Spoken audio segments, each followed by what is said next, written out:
On va ouvrir la Bible dans Romains 8. Alors ça a déjà été fait, mais on va le relire. Romains chapitre 8.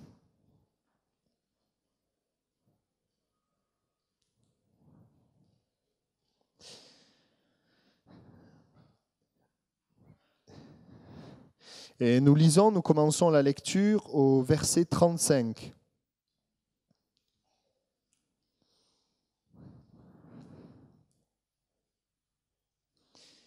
Qui nous séparera de l'amour de Christ? Sera-ce la tribulation ou l'angoisse, ou la persécution, ou la faim, ou la nudité, ou le péril, ou l'épée? Selon qu'il est écrit, c'est à cause de toi qu'on nous met à mort tout le jour, qu'on nous regarde comme des brebis destinées à la boucherie. Mais dans toutes ces choses, nous sommes plus que vainqueurs par celui qui nous a aimés. Car j'ai l'assurance que ni la mort, ni la vie, ni les anges, ni les dominations, ni les choses présentes, ni les choses à venir, ni les puissances, ni la hauteur, ni la profondeur, ni aucune autre créature ne pourra nous séparer de l'amour de Dieu manifesté en Jésus-Christ, notre Seigneur. Amen.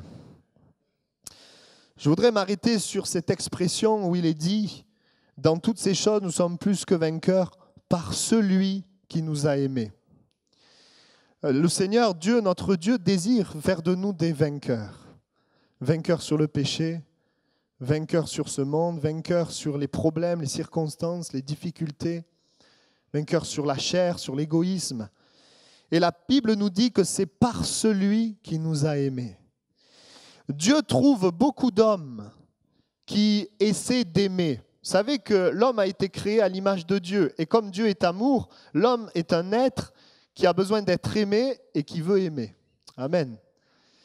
Et l'homme, Dieu trouve beaucoup d'hommes qui veulent aimer, qui essaient d'aimer. Il y a d'abord les hommes qui essaient d'aimer Dieu.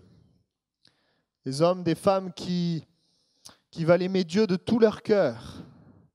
Et je voudrais prendre quelques exemples d'hommes et de femmes qui essaient d'aimer Dieu. C'est une bonne chose d'aimer Dieu. Mais dans ces exemples que je prends, on va voir les limites.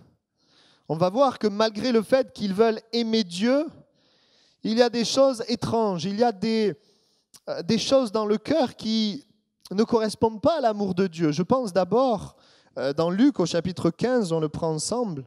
Luc chapitre 15, c'est une parabole que Jésus va donner. Et dans cette parabole, Jésus va parler d'un fils, d'un père qui a deux fils. Et un fils s'en va loin de son père et l'autre reste dans la maison.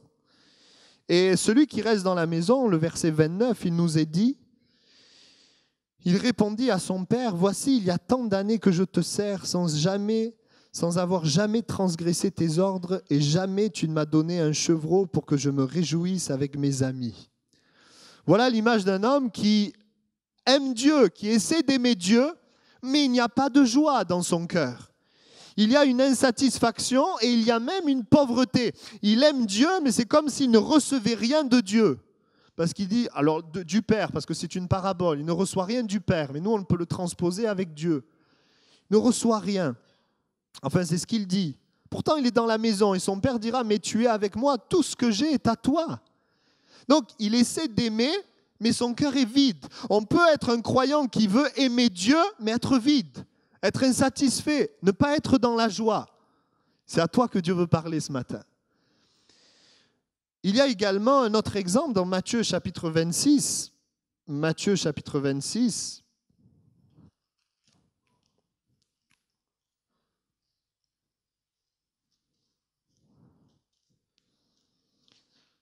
Là aussi, c'est un disciple de Jésus, quelqu'un que Jésus a choisi, qui a marché avec Jésus et qui a dit à Jésus que, eh bien, il le suivrait, qu'il marcherait avec lui. Et puis au verset 31, Matthieu 26, 31, Jésus va dire, « Je serai pour vous tous, il parle à ses disciples, cette nuit, une occasion de chute, car il est écrit, je frapperai le berger et les brebis du troupeau seront dispersées. Mais après que je serai ressuscité, je vous précéderai en Galilée. » Pierre, prenant la parole, lui dit, « Quand tu serais pour tous une occasion de chute, tu ne le seras jamais pour moi. Jésus lui dit, « Je te le dis en vérité, cette nuit même, avant que le coq chante, tu me renieras 3 fois. » Pierre lui répondit, « Quand il me faudrait mourir avec toi, je ne te renierai pas. » Et tous les disciples dirent la même chose. Voilà les disciples qui eux aussi sont là, ils aiment Jésus, ils veulent aimer Jésus. Mais la Bible nous dit que tous vont l'abandonner.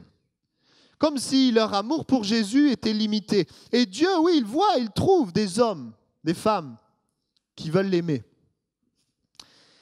Et Pierre, malheureusement, il va penser pouvoir l'aimer, il va penser pouvoir l'aimer dans toutes circonstances, dans les difficultés. Mais la Bible nous montre que Pierre va renier Jésus. Ce n'était pas ce qu'il voulait. Pierre voulait l'aimer, mais il va le renier. Nous trouvons aussi un autre exemple, ne le prenez pas, je le cite simplement, d'une femme qui s'appelle Marthe et qui elle aussi aimait Jésus. Et la parole de Dieu nous dit que cette femme, elle aimait Jésus et elle aimait le servir. Elle aimait servir et la Bible dit qu'elle était occupée à divers soins domestiques. Mais alors qu'elle sert Jésus, elle va dire une phrase qui montre que finalement, elle n'est pas forcément pleinement en paix, elle est agitée à l'intérieur. Elle va dire, « Seigneur, cela ne te fait-il rien que ma sœur me laisse seule pour servir? Dis-lui donc de m'aider. Oui, j'aime Jésus, j'aime Dieu, mais j'aimerais bien que les autres aussi ils aiment Dieu, que je ne sois pas tout seul. » Elle est là et il y a quelque chose d'agité. Je voudrais vous dire ce matin quelque chose. Dieu trouve beaucoup d'hommes qui essaient d'aimer, mais Dieu cherche des hommes qui sont prêts à être aimés, qui sont prêts à recevoir son amour, qui sont prêts à être aimés. Il y a les hommes, bien sûr, qui essaient d'aimer Dieu, puis il y a les non-croyants qui essaient d'aimer leur prochain. Si les hommes ne veulent pas aimer Dieu parce qu'ils sont des êtres aimants, ils vont chercher à aimer leur prochain. La Bible dit, les pécheurs aussi aiment ceux qui les aiment. Nous sommes des êtres créés pour l'amour. Mais alors qu'on cherche à aimer, même un non-croyant, quelqu'un qui cherche à aimer va se rendre compte que l'amour est limité. Et que même si j'aime quelqu'un, il se peut que la personne ne se sente pas aimée. Il va se rendre compte que, alors que je cherche à aimer, que ça ne résout pas tous les problèmes.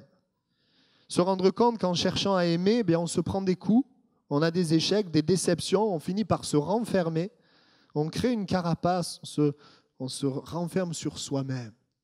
Et finalement, on n'arrive plus à aimer. Parce que quand on aime, on se livre, on ouvre son cœur. Et parfois tellement de cœurs brisés. Et j'ai une bonne nouvelle pour nous ce matin, que nous soyons croyants ou pas, c'est que Dieu désire que nous recevions son amour. Dieu désire, plus que tu l'aimes, il désire que tu reçoives son amour. Il ne cherche pas des hommes qui l'aiment dans un premier temps, il cherche d'abord des hommes qui reçoivent son amour. Parce que si tu reçois son amour, tu pourras aimer. Tu pourras l'aimer lui et tu pourras aimer ton prochain. Et recevoir son amour, il ne s'agit pas seulement de recevoir une fois dans notre vie. Nous avons été touchés par sa grâce, nous avons réalisé qu'il nous pardonnait, voilà, il nous a aimés, et puis maintenant qu'il nous aime, on le sait, et puis on vit notre vie avec cette connaissance de l'amour. Non, Dieu va nous faire grandir dans la révélation que nous sommes aimés de lui, et nous en avons besoin.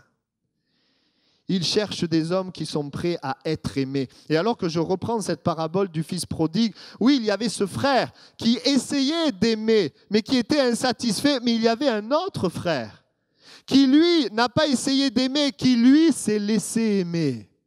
Cet autre frère, la Bible dit que simplement, il réalisait sa misère, il réalisait sa situation. Et la Bible dit qu'il s'est dit, je vais retourner vers mon père. Et alors qu'il retourne vers son père, le Père va pouvoir manifester son amour.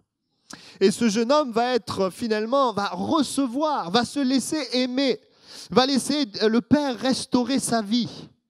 Et j'aimerais dire, dans chacune de nos vies, il y a des luttes, il y a des combats, il y a des difficultés. Et face à tout cela, nous essayons d'aimer Dieu. Mais Dieu voudrait que dans nos luttes et nos difficultés, nous puissions croire dans son amour.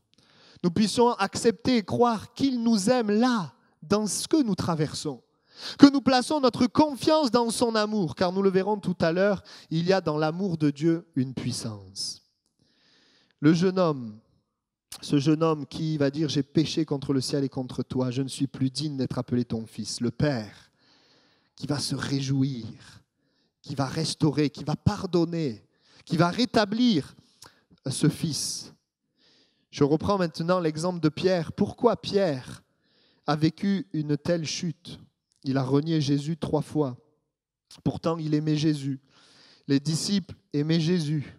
Pourquoi Pierre est tombé? Certes, il y avait un certain orgueil, une prétention, mais dans Jean, au chapitre 13, au verset 1, avant que Jésus aille à la croix, il prépare ses disciples. Il les prépare et avant de donner ce long discours où il va parler, les premières choses que Jésus va faire, nous le trouvons au chapitre 13. La première chose que Jésus va vouloir faire, qui était tellement importante, on le lit au verset 1er. Avant la fête de Pâques, Jésus, sachant que son heure était venue de passer de ce monde au Père, et ayant aimé les siens qui étaient dans le monde, mit le comble à son amour pour eux. Et après le souper, lorsque le diable avait déjà inspiré au cœur de Judas, Iscariote, fils de Simon, le dessein de le livrer, Jésus, qui savait que le Père avait remis toutes choses entre ses mains, qu'il était venu de Dieu et qu'il s'en allait à Dieu, se leva de table, ôta ses vêtements et prit un linge dont il se ceignit. Ensuite, il versa de l'eau dans un bassin, il se mit à laver les pieds des disciples et à les essuyer avec le linge dont il était ceint. Il vint donc à Simon-Pierre, et Pierre lui dit « Toi, Seigneur, tu me laves les pieds ?» Jésus lui répondit « Ce que je fais, tu ne le comprends pas maintenant, mais tu le comprendras bientôt. » Pierre lui dit « Non, jamais tu ne me laveras les pieds. » Jésus lui répondit « Si je ne te lave, tu n'auras point de part avec moi. » Simon-Pierre lui dit « Seigneur, non seulement les pieds, mais encore les mains et la tête. » Jésus lui dit « Celui qui est lavé n'a besoin que de laver les pieds pour être entièrement pur. » Je m'arrête là. Voyons dans ce texte quelque chose. C'est que Pierre a du mal à se laisser aimer par Jésus. Ce texte nous montre que, alors que Jésus, la Bible dit, oui, Jésus veut leur apprendre à être serviteurs les uns des autres, mais avant d'apprendre ça, il veut leur apprendre qu'il les aime. La Bible dit qu'il veut mettre le comble à son amour. C'est important que les disciples, avant le moment difficile, sachent que Jésus les aime. Et nous voyons qui est celui qui a le plus de mal à recevoir l'amour de Dieu, l'amour de Jésus, c'est Pierre. Parce que quand Jésus vient pour lui laver les pieds, il dit non, pas moi. Il a du mal à se laisser aimer. Il sait aimer, il veut aimer de ses propres forces, mais il a du mal à accepter que Jésus puisse l'aimer lui. Et tu as besoin ce matin de comprendre que Jésus t'aime toi. Et tu as besoin de le recevoir dans ton cœur. Parce que comment tu le reçois aujourd'hui va déterminer comment tu vas traverser les épreuves de demain. Nous avons besoin de réaliser que Dieu nous aime personnellement. Comme dans ce don qui a été donné où tu n'es pas un numéro, mais où chaque personne a du prix aux yeux de Dieu. Où Jésus nous aime personnellement. Et il y a une force dans la confiance que je mets dans l'amour de Jésus envers moi. Il y a une puissance quand je décide de croire que Jésus m'aime, que Jésus m'a choisi. Malgré mes faiblesses, malgré mes défauts, malgré mes incapacités, malgré mes problèmes, malgré le manque d'instruction, malgré tout, il m'aime. Et si vous êtes là ce matin, c'est parce que Jésus vous aime. Il est tellement important de comprendre et d'accepter qu'on est aimé de Dieu. Et la faiblesse de Pierre, c'est qu'il était prêt à aimer, mais il n'était pas prêt à être aimé. Et nous avons besoin de réaliser cela ce matin. C'est pour ça que Jésus dit, tu le comprendras plus tard. Et Pierre va expérimenter plus tard ce qu'on appelle la grâce de Dieu. Parce qu'après son reniement, Jésus va venir vers lui et lui montrer qu'il l'aime. Et Pierre va réaliser que son amour ne suffit pas pour suivre Jésus, mais qu'il a besoin d'accepter de recevoir l'amour de Dieu. Nous avons besoin d'être aimés dans les moments difficiles de notre vie, dans les moments de notre vie. Nous avons besoin de réaliser que Dieu nous aime. C'est une chose de le savoir, de dire Dieu nous aime, c'est une chose. C'est autre chose dans ce que je traverse de croire que Dieu m'aime. C'est autre chose de faire confiance à Dieu dans ce que je suis en train de traverser. alors que ma famille peut-être est éprouvée, alors que ma santé est éprouvée, alors qu'il y a des difficultés diverses, de croire que Dieu m'aime, que Jésus m'aime. Vous savez, la parole de Dieu nous montre que Dieu a tout accompli pour pouvoir aimer tous les hommes. Autrement dit, l'amour de Dieu aujourd'hui est prêt à être répandu sur tous les hommes. L'amour de Dieu est disponible. L'amour de Dieu est là, mais il faut aller le chercher. Parce que quand vous regardez l'histoire du fils prodigue, le père était plein d'amour, mais tant que le fils était loin du père, il ne pouvait pas bénéficier de l'amour. Et même si notre Dieu est bon et grand et puissant, il peut faire tellement de choses. Si je ne suis pas avec lui, je ne peux pas bénéficier de tout cela. Il me faut d'abord, et l'amour de Dieu quand on est loin de lui consiste à nous attirer à lui. C'est la première chose. L'amour de Dieu ne peut rien faire d'autre que d'abord de nous attirer à lui. Et lorsqu'il nous a attirés à lui, alors Dieu peut déverser ses grâces et ses bénédictions dans notre vie. Et si peut-être ce matin, quelqu'un a eu juste une notion de Dieu, une notion de Jésus, mais vit une misère dans sa vie, misère intérieure, tristesse, échec sur échec, j'aimerais te dire qu'il y a possibilité pour toi de faire la paix avec Dieu et de bénéficier de son amour. Amen. Pourquoi l'amour de Dieu est disponible ? Tout simplement parce que Jésus est venu le rendre disponible. Jésus est venu sur la terre rendre cet amour possible pour chacun d'entre nous. Qu'est-ce que Jésus a fait ?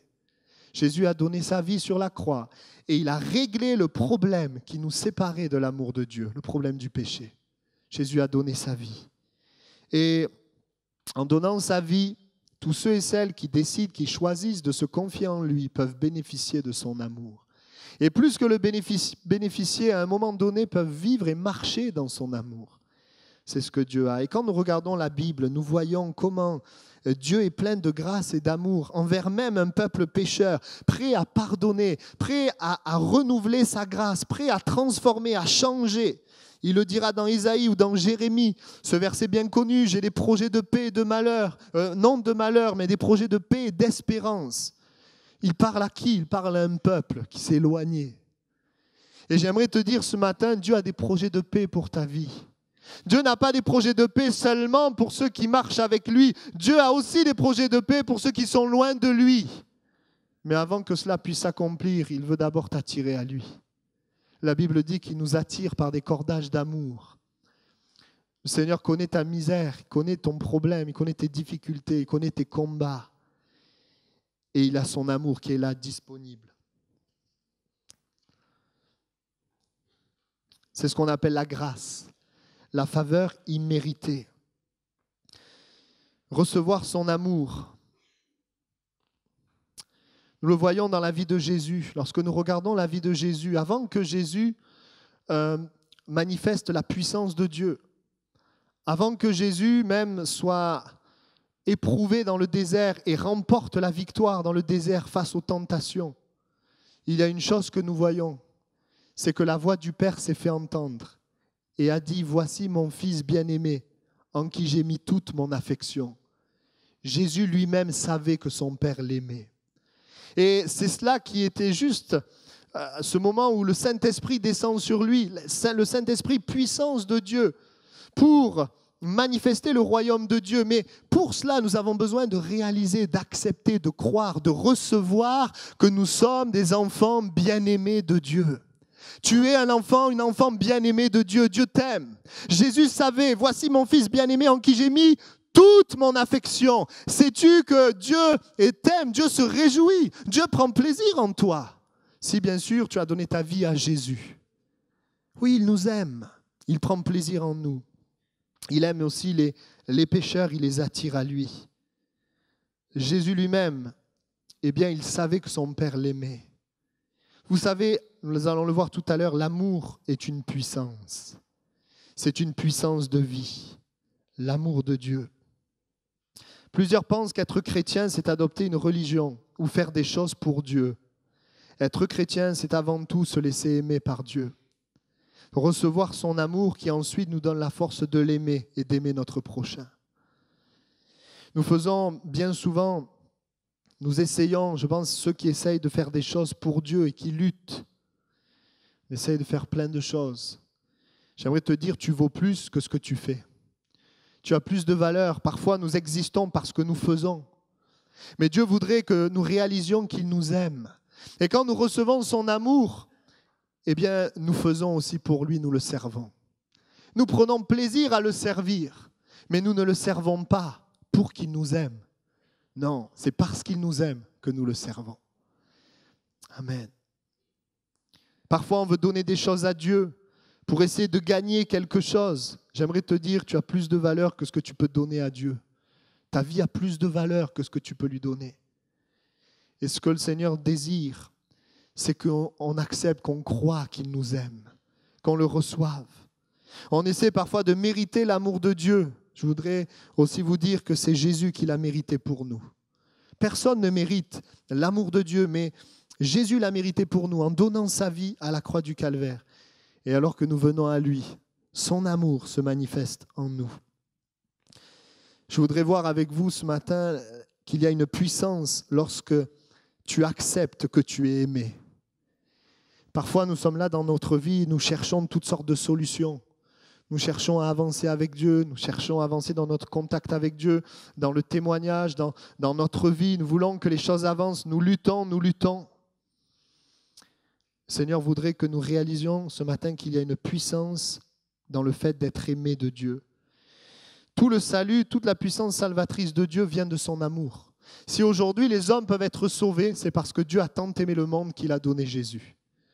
Le salut, la puissance du salut, la vie éternelle, la transformation, le pardon des péchés, la guérison, la délivrance, toute cette puissance vient de l'amour de Dieu. Et comment un homme peut-il vivre cette puissance en recevant l'amour de Dieu ? En acceptant que c'est pour moi, en acceptant que Dieu m'aime, en acceptant que Dieu l'a fait pour moi. Quand je l'accepte, quand je crois que c'est pour moi, alors la puissance de Dieu se manifeste et la réalité, bien, cela devient réel. La réalité prend place quand je l'accepte. L'amour du Père se manifeste de 3 manières. J'ai noté cela, bien sûr nous pourrions, évidemment que l'amour de Dieu se manifeste de différentes manières, mais j'ai noté 3 manières.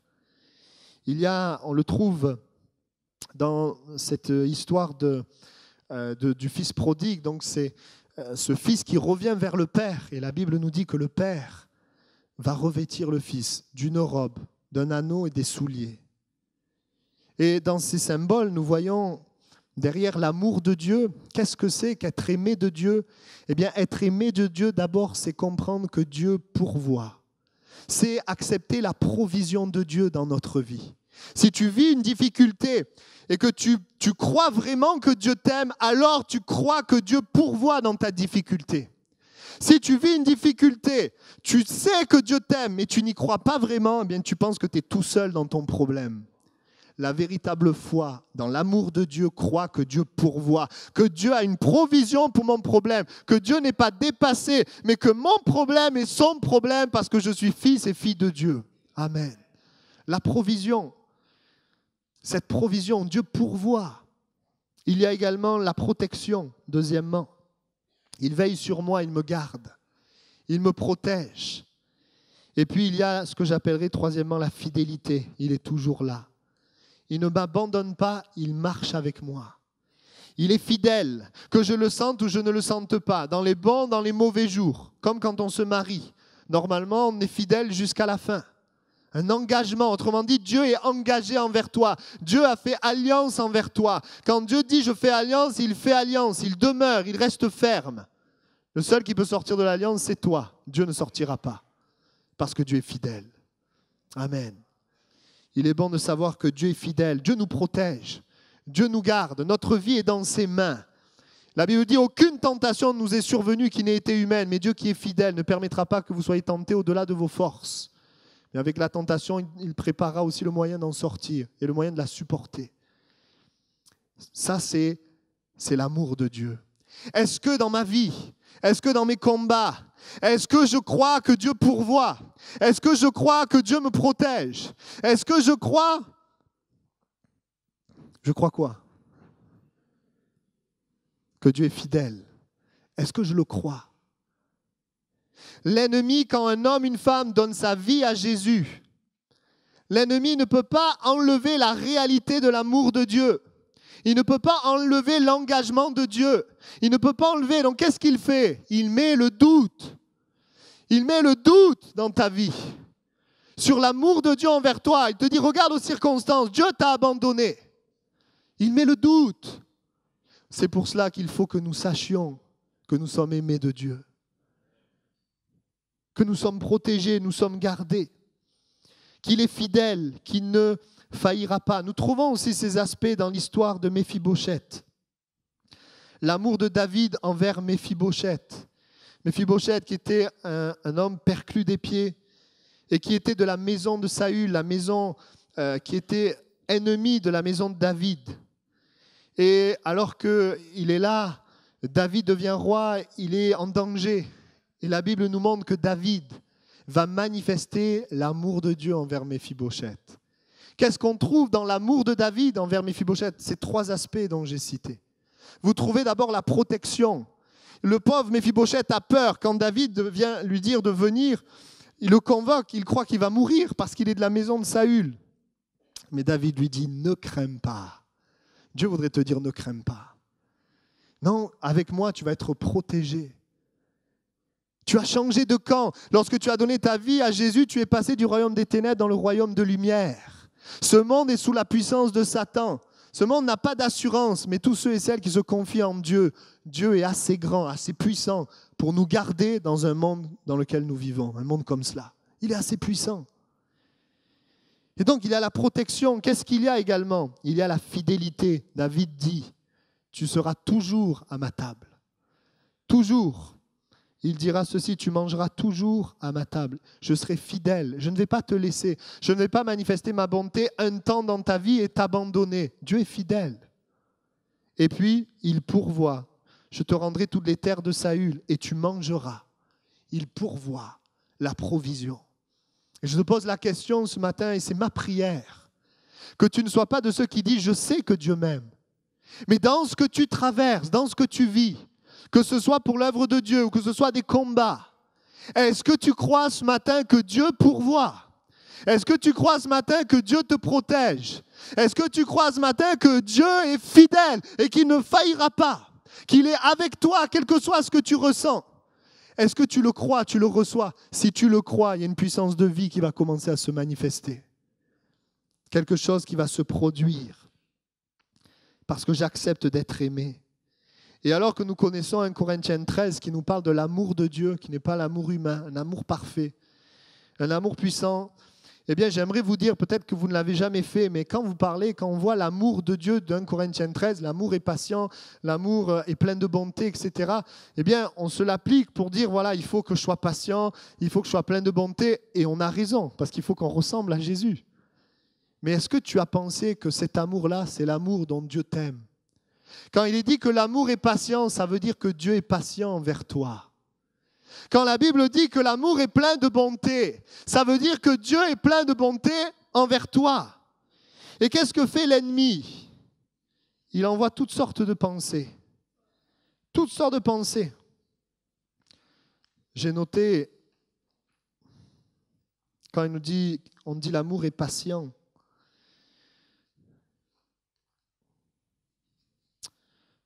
lorsque nous disons ces raisonnements qui viennent nous dire, mais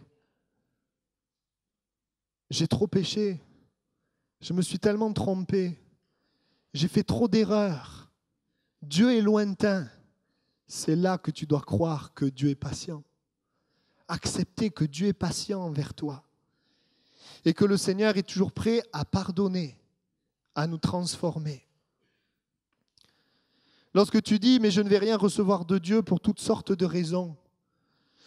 Dieu, c'est pour cela, moi je ne reçois pas. Croire que Dieu est plein de bonté pour toi. Qu'il est plein de bonté. La Bible ne dit pas qu'il est plein de bonté pour une élite, pour des gens très spirituels. Non, il est plein de bonté pour tous ses enfants. Lorsqu'on est parent, on n'est pas plein de bonté juste quand l'enfant il est grand, il a 17 ans, il fait des études, etc. Non, le parent est plein de bonté pour ses enfants, quel que soit leur âge. Qu'ils soient bébés, qu'ils soient enfants, qu'ils soient adolescents, un parent est plein de bonté parce qu'il l'aime. Il est plein de bonté. Quand tu dis, mais Dieu va me punir, je vais faire confiance et après me retrouver dans des problèmes. Dieu va me laisser m'abandonner. La Bible dit, l'amour de Dieu, Dieu ne fait rien de malhonnête. L'amour ne fait rien de malhonnête. Dieu ne fait rien de malhonnête. Non, l'amour de Dieu est parfait. Quand tu dis Dieu est fâché contre moi et irrité, la Bible dit que l'amour ne s'irrite point. Dieu ne s'irrite pas. La Bible dit que Dieu est irrité contre le péché. Ça oui. Mais le pécheur qui se repent, eh bien, l'irritation, la colère est tombée sur Jésus. La grâce te couvre. L'amour de Dieu te couvre.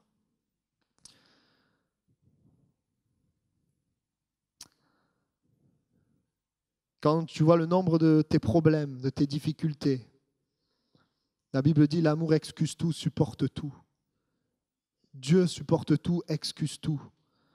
Parce que mon cœur se tourne vers lui. Lorsque le temps a passé, j'ai gâché ma vie, qu'il y a des regrets, et que je me dis, pour moi, c'est trop tard. L'amour croit tout. Dieu croit tout. Espère tout. Et Dieu a la puissance d'accomplir ses promesses. Nous avons vu dimanche dernier, notre pasteur nous a parlé d'avoir une vision plus grande, de ne pas rester dans ce qui est petit. Ce matin, j'aimerais dire, nous avons besoin d'avoir une vision plus grande de l'amour de Dieu envers nous.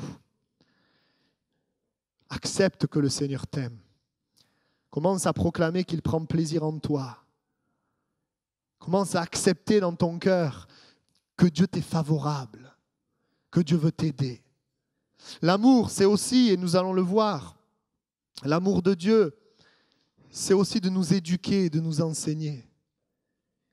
Pourquoi y a-t-il des croyants qui, lorsque Dieu veut les reprendre, les éduquer, ne se laissent pas faire? Parce qu'ils ne comprennent pas le cœur de Dieu bien souvent.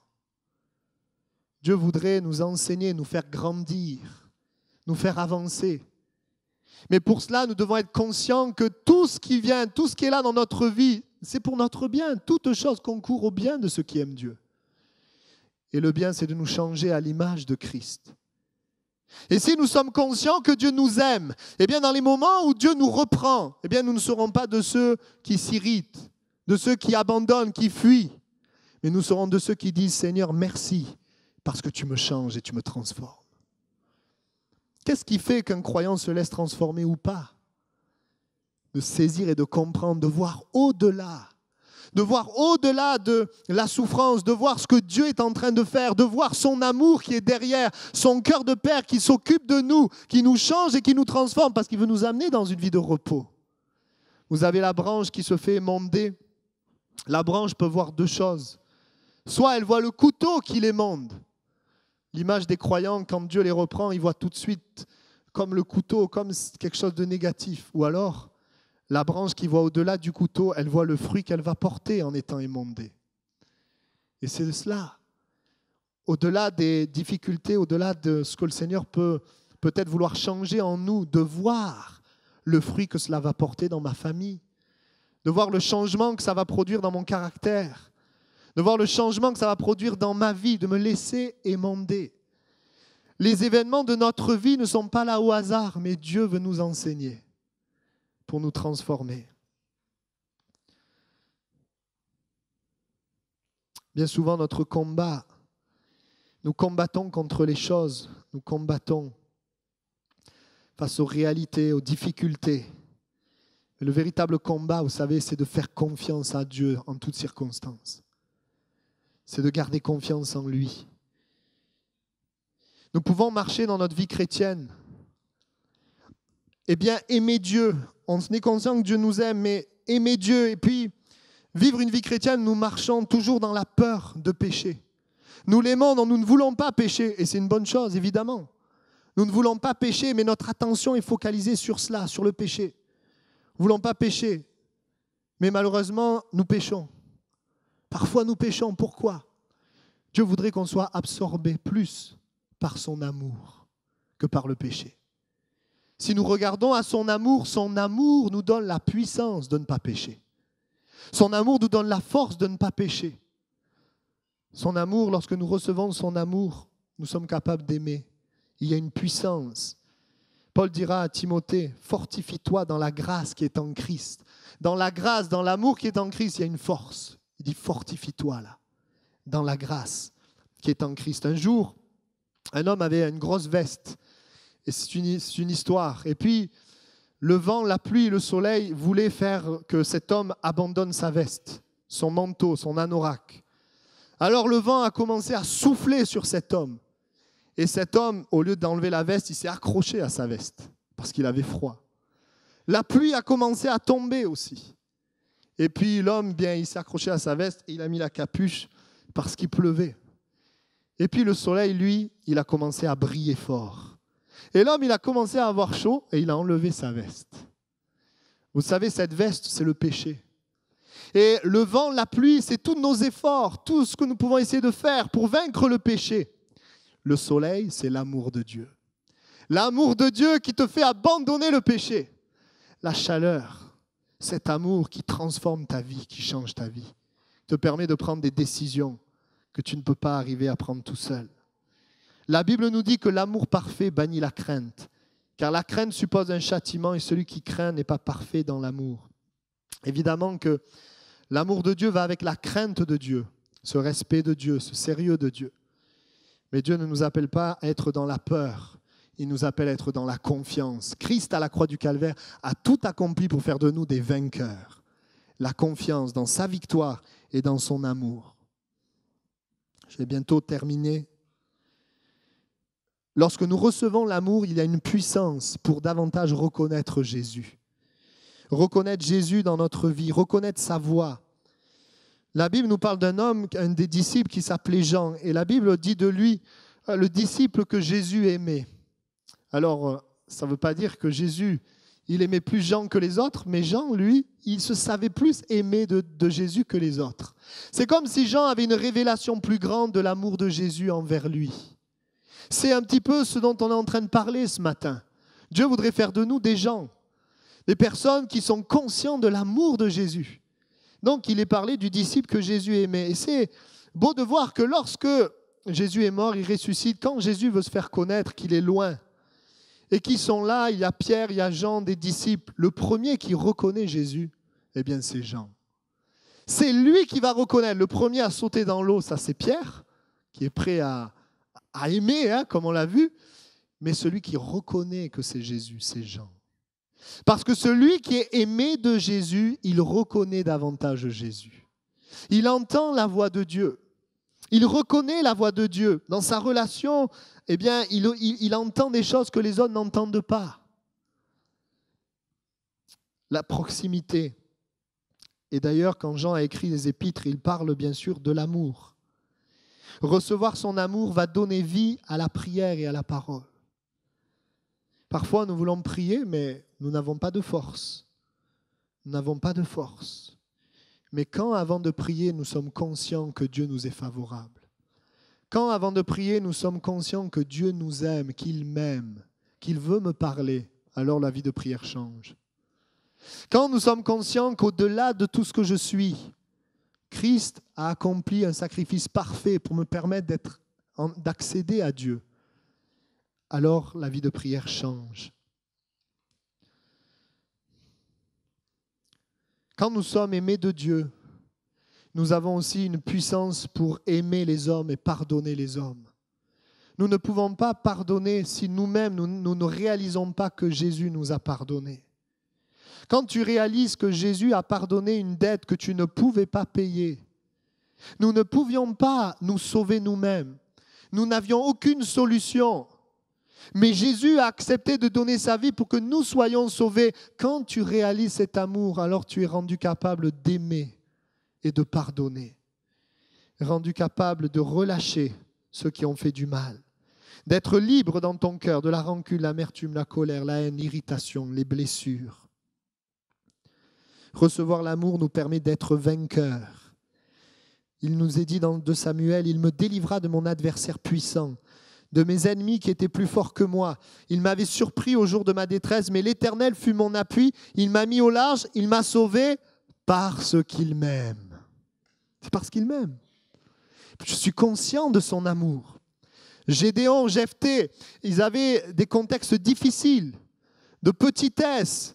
Jephthé, il n'a pas été voulu, il a été rejeté par ses frères, mais ils vont être des vainqueurs. Pourquoi? Parce que Dieu déclare sur chacun d'eux, vaillants héros. Parce que Dieu parle sur leur vie. Et parce que ces deux hommes acceptent le verdict de Dieu, ce que Dieu déclare d'eux, plutôt que ce que les hommes déclarent d'eux. Qu'est-ce que les hommes ont dit de toi? Ce que les hommes ont dit de toi peuvent te détruire. Mais il nous appartient de croire ce que Dieu dit de nous. La Bible dit qu'en Christ, nous sommes plus que vainqueurs. En lui. Sans lui, c'est vrai que nous ne sommes rien, mais en lui, nous sommes plus que vainqueurs. Nous sommes aimés, vaillants héros. Et je vais terminer. Lorsque Satan a tenté Jésus, le but, bien sûr, était de faire tomber Jésus dans le désert. Ces trois tentations vont venir justement pour, comme déloger Jésus de cette relation d'amour avec son Père. La première chose, il lui dit « change les pierres en pain ». Et en fait, il est en train d'amener Jésus à ne pas dépendre de Dieu pour la provision, mais de pourvoir lui-même, d'agir par la chair. Lorsque nous sommes dans l'amour de Dieu, nous apprenons à nous nourrir spirituellement. Dieu, par son esprit et sa parole, nous nourrit. Et l'ennemi, qu'est-ce qu'il fait? Il veut que tu te nourrisses seulement physiquement. Bien sûr, il faut se nourrir physiquement, mais on a besoin de se nourrir spirituellement. Donc, il essaye de faire en sorte que Jésus ne dépende pas de la provision de Dieu. Il essaie de le séparer de l'amour de Dieu. Deuxièmement, il lui dit, il le met en haut du temple, il lui dit « saute » parce que la parole dit que les anges ils vont te garder. Il est en train de le faire sortir de la protection de Dieu. Satan veut le faire sortir de la protection de Dieu en agissant contre la parole. L'ennemi veut nous amener à sortir en agissant contre ce que Dieu dit. Il utilise la parole, une vérité, il ajoute un mensonge. Et avec la parole, il veut détruire. Troisièmement, qu'est-ce qu'il fait? Il attaque la fidélité de Dieu. Qu'est-ce qu'il fait? Il dit, voilà les royaumes, je te les donne si tu te prosternes devant moi, si tu es infidèle, que tu ne restes pas fidèle. Satan veut faire en sorte, parce qu'il sait que Dieu est fidèle, donc ce qu'il veut faire, c'est que toi tu sois infidèle. Mais Jésus reste ferme. Quelle valeur nous accordons à son amour ce matin? Vous savez, quand Jésus est venu sur la terre, la valeur de Jésus, c'était 30 pièces d'argent. On l'a estimé à 30 pièces d'argent.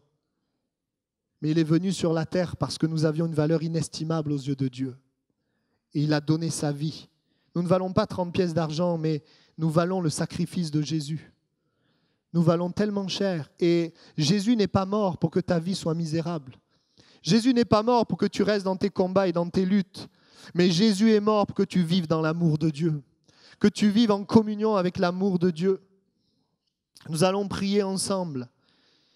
J'aimerais donner cette dernière image, ce dernier texte de ses frères, les frères de Joseph qui ont trahi Joseph et qui des années après ont regretté leur acte.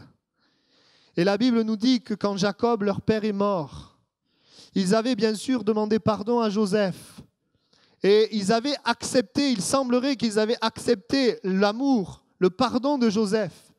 Mais quand vous lisez le chapitre 50 de la Genèse, le texte nous dit que lorsque Jacob est mort, les frères sont venus voir Joseph. Et on dit à Joseph, s'il te plaît, ne nous tue pas, fais-nous grâce. La Bible dit que Joseph pleura. Pourquoi Joseph pleure? Joseph pleure parce que ses frères n'ont pas reçu l'amour. Ils n'ont pas accepté au fond. Oui, dans une certaine manière, ils l'acceptent, mais l'amour ne vient pas jusque dans les profondeurs pour guérir leur cœur, pour changer les choses profondément en eux, les blessures qui sont en eux. Et ce matin, Dieu voudrait que tu la reçoives au plus profond de ton cœur. Il voudrait que tu reçoives qu'il t'aime. Parce que c'est son amour qui peut guérir ton cœur. C'est son amour qui peut guérir ton corps malade. C'est son amour qui peut changer ta vie. Et ses frères vont être là et toujours dans la condamnation, la culpabilité. Peut-être que tu sais que Dieu t'aime et ce matin, Dieu voudrait enlever la condamnation, la culpabilité. Je voudrais pleinement que tu marches en nouveauté de vie. Je voudrais prier